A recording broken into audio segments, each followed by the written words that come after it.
So then we are ready for the first company on today's oncology seminar. And with me today, I have Magnus Corfitsen from Ascelia Pharma. And actually, as we addressed before, Ascelia Pharma is offering both treatment and a medicine. As I understand it, you both have Orviglance and Oncoral, Magnus. Yeah. So today's topic is, as you know, your late-stage project. So please carry on, and I will post the questions from the chat when I receive them. So welcome, Magnus. Yeah. Thank you very much. I'm delighted to be here and present Ascelia Pharma to all of you. So I will be making certain forward-looking statements.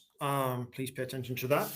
And what I'm really here for today is to share the story of Ascelia Pharma, what we do, and how we work on our mission to improve the life of people living with cancer by offering better treatment options.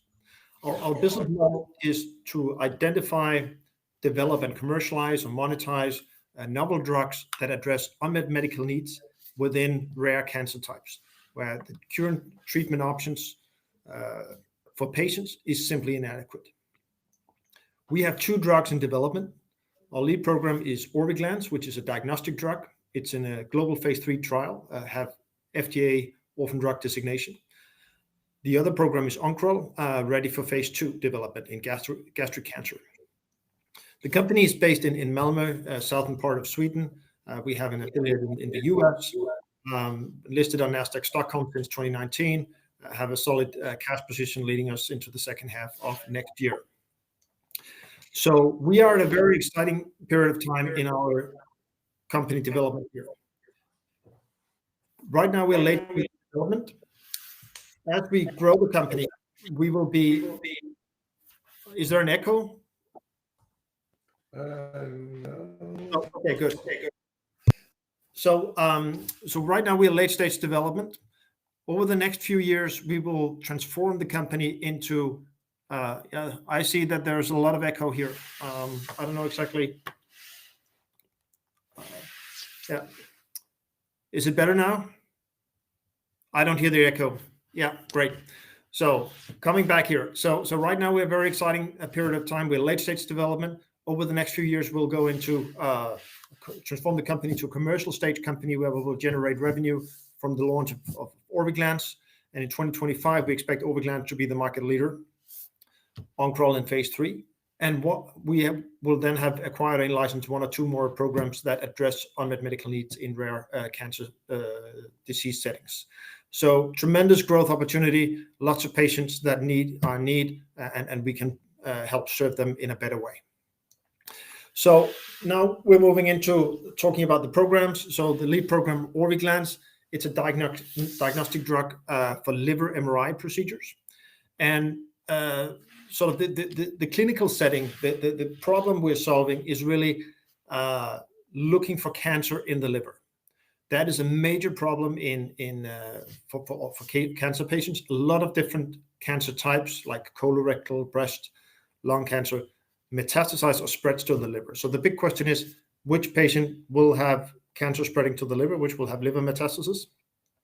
And how is the liver metastasis responding to therapy? Is it possible to do surgery on them? So this is millions of patients around the world every year. So when there's a suspicion of cancer in the liver, they need to have medical imaging. MRI is the most sensitive imaging technology for doing that. To get the optimal image quality, you need to inject intravenously today a gadolinium-based contrast agent or imaging drug. So gadolinium is a toxic heavy metal. It's chelated, bound in a chemical structure to minimize toxicity, but that's what is being used today. The problem is that has risk of potentially fatal side effects in patients with impaired kidney function. And therefore, the clinical practice is that the radiologist, before they inject gadolinium in a patient, make a risk assessment of the kidney function, how well is the kidney functioning, to allow the patient to quickly get rid of the gadolinium. And that is an issue for the patients with severe renal impairment, because they can get nephrogenic systemic fibrosis, which can kill them. So all gadolinium products have black box warning. Orviglance is based on manganese, not gadolinium, so this risk is non-existent with Orviglance, and that's our target population, the patient at risk of potentially fatal side effects from the products currently out there. So this is an example from one of our patients in a phase 2. So this is an actual T1 weighted image. So the patient is lying on the back with the feet towards you. What you can see on the left-hand side of the image is the liver. So it's a large organ in sort of in the bowel area. You can see some black structures. Those are bile ducts and blood vessels. So radiologists will have a lot of slices here and will do sort of a 3D modeling of the structure and can fairly easily assess blood vessels and bile ducts. The left-hand side is the unenhanced. This is really what patients most frequently are getting today in our target population. So this is the best they can do. This patient got Orviglance, and what you can see to the right is a very clear enhancement of all the healthy liver cells. That's because the manganese in Orviglance goes intracellular. It goes inside the healthy liver cells. You can see a black structure marked with an orange ring. That is a metastasis. And because this metastasis is originally colon cells that turn to cancer cells and move to the liver, it's unable to take up the manganese and it will stay black on the scan. So this is obviously one example, but we've done 6 clinical studies to date with consistent positive effect on efficacy and safety. We also done a re-evaluation of all the images from all the studies that we really pulled together and had Professor Randall Nilsson from Duke University score and evaluate all the images. And that came out very positively, 33% more lesions. And on the important parameters of lesion visualization, so the delineation, the border sharpness, how you could say how well defined the difference between black and bright is, and conspicuity, the brightness of the liver compared to the black spots, we had very highly significant p-values. That's very important because that endpoint is exactly what we have as the phase 3 endpoint in the currently ongoing trial. So we are studying 200 patients with known or suspected focal liver lesions, which is in many cases is cancer, and severe renal impairment. So the target population that is poorly served by what is out there today. The comparator will be the same as I showed you on the image a few minutes ago. The left-hand side, the unenhanced, will be compared with the combined information from the left and the right-hand side. So really, are we adding any value by doing the Orviglance enhanced scan? Based on the data we have from all the clinical studies we've done, we believe that there's a good likelihood that we will be successful in the study. So we're working with 50 sites in US, Europe, and Latin America. We've been, like many others, been impacted by COVID, and we're working hard to complete the study. We expect to complete the patient enrollment this year. So this is really, big, significant unmet medical need. We have a phase 3 program in place. We have an FDA orphan drug designation, and we have discussed extensively with FDA and also with EMA. So if the study is successful, we believe the product will be approved. But we remain obviously to see the data. The next question is obviously what happens when the product is on the market? What's the commercial outlook? And just very briefly here, Orviglance is targeting a $500 to $600 million addressable market on an annual basis, US, Europe, and Japan. As with other pharmaceuticals, the US is by far the largest individual market. And our strategy is to go alone, build our own commercial team of around 40 people in the US that will successfully commercialize the product there. Rest of the world, we will find partners. We don't have at present the scale to do a global launch. So we will find partners who we can work with and who can bring Orviglance to patients in those geographies. We've done extensive market research. We have a chief commercial officer who is leading a commercial team on the pre-launch activities, working with stakeholders, radiologists, payers, other experts and stakeholders that are important for us in order to get you could say the market access and the reimbursement in the relevant markets. at a you could say at a price point that is providing a lot of value to the healthcare system and to Ascelia Pharma.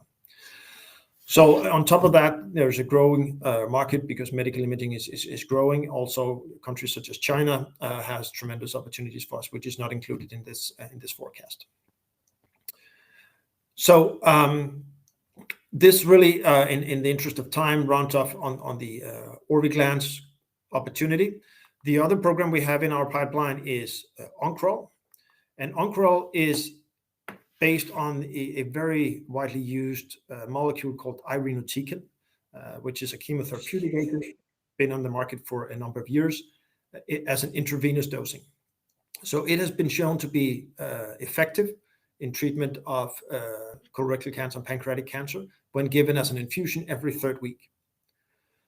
We think, and that's what we have patented, that's the data we have to date, support that instead of doing a large dose every third week, we can actually do, improve the utility of the molecule irinotecan by giving it on a daily basis. So smaller daily doses, ensuring that there will be drug in the patient's body to attack the tumor cells more consistently throughout the various cell cycles. And I think that's extremely exciting. So what we have... Magnus, if I may, yeah. There's a couple of questions for Orviglance. So if we could address that before we move into Oncoral, is that okay with you? Absolutely. Good. Because there's a question about partnership, and I know that's a part of your strategy. I think you touched very briefly upon it, but could you address it again? Are you in discussions with partners outside US because you want to commercialize the product or the diagnostic yourself? But what are you going to do in Europe and Asia? Yeah. So as you rightly allude to, that's part of our strategy. So we want partners outside the US, and that is what we have communicated. And I'm not in a position to sort of comment on any discussions as part of our policy. So that's consistent with how we've done it, throughout. So at some point when we have a partner, we will announce it. But otherwise, we will not comment on whether discussions are taking place or where we are on that matter. Unfortunately, I understand the interest, but that's how I can share information. Of course, I understand. And then there's also a question about gadolinium. Well, you're already in phase 3, so of course you need some comparison. But could you elaborate a little more on the comparison you did? Yeah. So the patients we're targeting is they have poor kidney function. So that's also why when we discussed with the regulators and the radiologists that it would be we considered unethical to do a trial where we inject gadolinium into these patients. So that's why we compare with the unenhanced. That's what we need to be to demonstrate in the phase 3. We did a study. One of the phase 2 studies was done in patients with normal kidney function, and there we did a head-to-head comparison in 20 patients with a liver-specific gadolinium agent. In that setting, you could say we could have we could compare directly, and we took that data and those images and had 3 independent radiologists to review that. So really sort of the same rigorousness as we do in the phase 3 trial, we applied to this data. And the outcome was that all 3 saw more lesions for Orviglance than the liver-specific gadolinium. All 3 saw smaller lesions, which is important because you want to see the tumor when it's as small as possible, because then it's easier to treat. And 2 out of the 3 readers had higher scores on the delineation and conspicuity, the co-primary endpoint in the phase 3 trial. So this is not unenhanced. This is a gadolinium agent. So 20 patients is not a lot. So we don't say we are better. We are referring to these data, and we say we are probably at least as good as the gadolinium. So there's no compromise on these parameters of using Orviglance versus the gadolinium agents. So I think that brings a lot of comfort. And actually, this week there is a European Society for Gastrointestinal Radiology taking place in Lisbon. Tomorrow we will have a presentation where we will shed more light on some of this data. So it's super exciting. So I think we're comfortable in the comparison. So there's no compromise on these parameters. Thanks a lot, Magnus. Please carry on with Oncoral. Thanks a lot. Yeah. Good.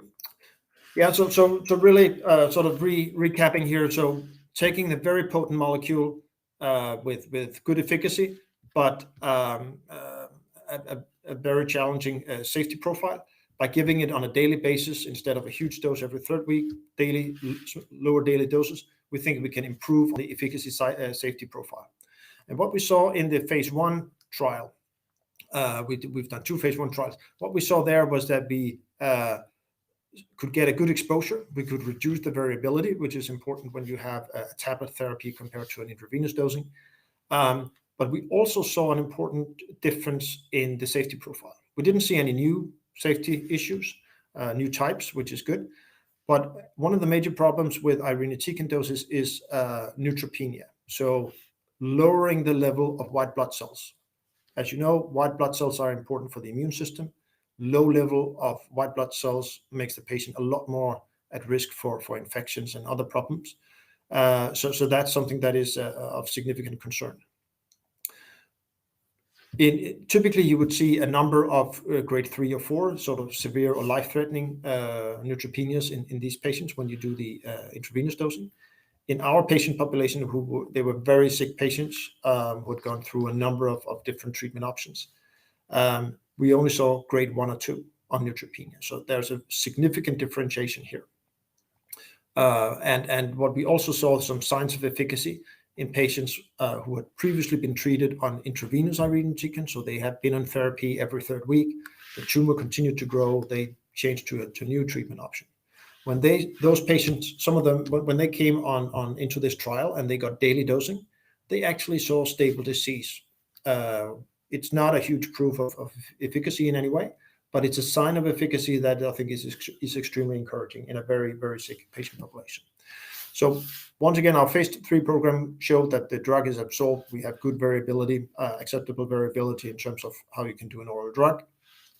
And we saw signs of efficacy and better safety on neutropenia. So very encouraging phase 1 program. When we look for the signs of efficacy, obviously that's what you show in phase 2 and 3. This is from the literature where the intravenous version has been tested every third week, which is the standard, or every week. So obviously it's more challenging to give a dosing every week, but this was done in this study. So after a year and a half, the overall survival was 20% in the every third week dosing and 32% in the other arm with weekly dosing. So again, supporting, and there's other data supporting this, the more frequent dosing gives a better potential for better efficacy. And that's what we need to prove in our phase 2 trial. And as you can see to the right here, we're testing it with Lonsurf, which is another tablet-based therapy. The combination of Lonsurf and IV irinotecan almost completely inhibits tumor growth in this very aggressive animal model, much better than IV irinotecan or Lonsurf alone. Lonsurf is approved for treatment of gastric cancer and colorectal cancer today. So this study is going to be 100 patients in metastatic gastric cancer patients. We will compare Lonsurf versus the combined regimen of Oncoral and Lonsurf, measured on progression-free survival. So a solid phase 2 oncology trial. We have a clinical collaboration with Taiho Oncology, part of Otsuka Pharmaceuticals. They are, they are the owners of Lonsurf, and they are providing the drug free of charge for the study, and they're providing drug free of charge, and then they are also providing a lot of advice that is extremely helpful because they have been doing trials in gastric cancer with Lonsurf, and we're using some of the same investigators, some of the same sites that have been effective in that treatment. So that is where we go. You could say when we look at the, maybe I just allude to, so what we've said is we've been delayed, as mentioned previously, with the Orviglance phase 3 study. We are pushing to complete that study as soon as possible.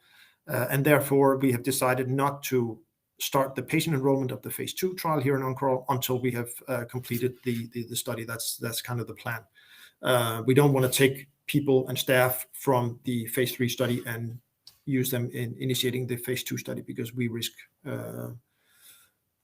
adding another delay. So on Oncoral, which we, on Orviglance, which we don't want. So we are in a solid financial position. We ended the first quarter with 233 million Swedish in cash. We've been burning 35 million a quarter last year, so providing us a healthy cash balance into the second half of 2023. So right now, as mentioned, the key priority for us is completing the phase 3 patient enrollment, and continuing and ramping up the Orviglance launch preparations, pre-launch activities, working with all stakeholders, and making the entire medical community aware that here is coming a highly differentiated product out there that can help a number of patients. So with that, I would like to sort of open up for more questions. Thanks a lot, Magnus. Really good presentation.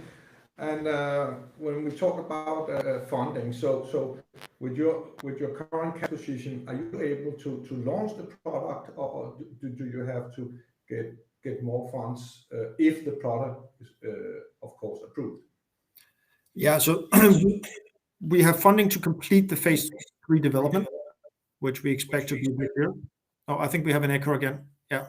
So we have funding to complete the phase 3 development, which will be this year. We have funding to the second half next year, so a very healthy buffer, I'd say. What we don't have is funding to build an entire US launch organization, do all the pre-launch and launch the product. That is something I think we would need to deal with. So that's financing could come in either raising a capital in the equity market, could potentially be through partnerships for outside US geographies that will help fund that. So I mean, I think we're looking in numerous different scenarios as I think is prudent to do as a biotech company. So you could say the short term is we don't need to raise any money right now, but to launch the product we need more money at some point. But of course, you also have a very strong card. With that said, I would like to ask a little more about Orviglance. So as you mentioned, in a population of 20 patients, you showed better results from the MR imaging. With this knowledge, are you able to bring Orviglance into other areas of cancer? So if you understand my question right, do you have some platform that you could elaborate on and use for different kinds? Because it's the diagnostic technology, so it's very interesting if you're able to make better imaging for the radiologist. Yeah, no. So the one of the attractions of Orviglance is that it's oral. So basically, patients will be taking sort of a glass of water, 200 milliliters. They will mix Orviglance, which is a powder, today, and will drink it. And then it goes into the stomach. It goes into the small intestine and goes directly there from the blood supply through the vena porta to the liver, and enters the healthy liver cells, and we see the beautiful images I showed you earlier. What is also important to note is that the liver has many functions in the body, and one of them is to sort of protect the blood circulation in the entire body from toxins. And we all need manganese. It's a natural trace element. We all have it. It's required for certain enzymatic processes, but too much is never a good thing. So the liver has this first pass effect, which really, when the manganese goes to the liver, it goes through the bile duct back into the gastric system. So when we measure blood levels of manganese in the patients, as we've done in all our trials, what we see is that almost all values are within the normal range of manganese blood levels. So it's pretty close to the background level of manganese. That gives us a very, very unique safety profile. It also means that it's only Orviglance is only useful for the liver. So we really have a targeted approach just to the liver, not for other organs, and that gives us a completely different safety profile. Because if you had a lot of free manganese in the blood, you might be concerned that manganese as an ion would compete with calcium ions, and that can have effects on cardiac tissue, brain, all other organs.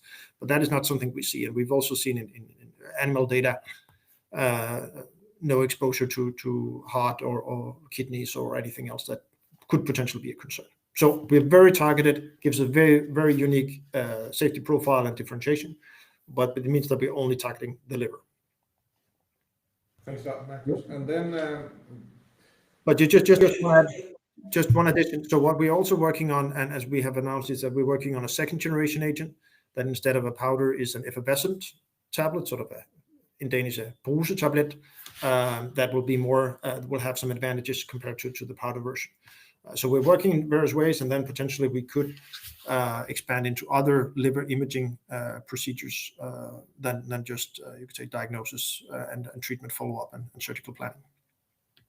Thanks a lot, Magnus. And then just one final question here before the time is running out. There's a question about Oncology and the comparison studies you're doing with irinotecan. Sorry, could you elaborate a little on that? How are you comparing the two products? Yeah, so I think what we're doing is we're going into gastric cancer, and we do that because there's a tremendous unmet medical need in gastric cancer, and we can help patients there. What we can do together with Lonsurf is we can have an all-tablet therapy. So all-tablet combination therapy for these patients would be, tremendous. I think you could say the intravenous irinotecan, and there are two forms. One is the sort of the usual, the original one that is given every third week, and you have a high spike. There's also a depot version that stays active for a longer period, but it also flattens out quite quickly. So I think we have a very different safety profile. We also go into a different indication because none of them are approved in gastric cancer, except that the old one, the every third week is approved for gastric cancer in Japan, based on very old data, but not in US and Europe. So it gives us a good comfort that irinotecan is also effective in treating gastric cancer, as is also reported in the literature. So I think the key differentiation is that when you have lower plasma levels, lower amount of irinotecan and there its metabolites in the blood, you will have a better safety profile and potentially also a better efficacy profile. That's how we really differentiate. And with the tablet dosing, we can give it every day. You cannot do that with an infusion. Thanks a lot, Magnus. Great presentation. And with that said, we stop the first presentation with Ascelia Pharma. Thanks a lot. Yeah. Questions? Thank you. Bye-bye. A great pleasure to be here.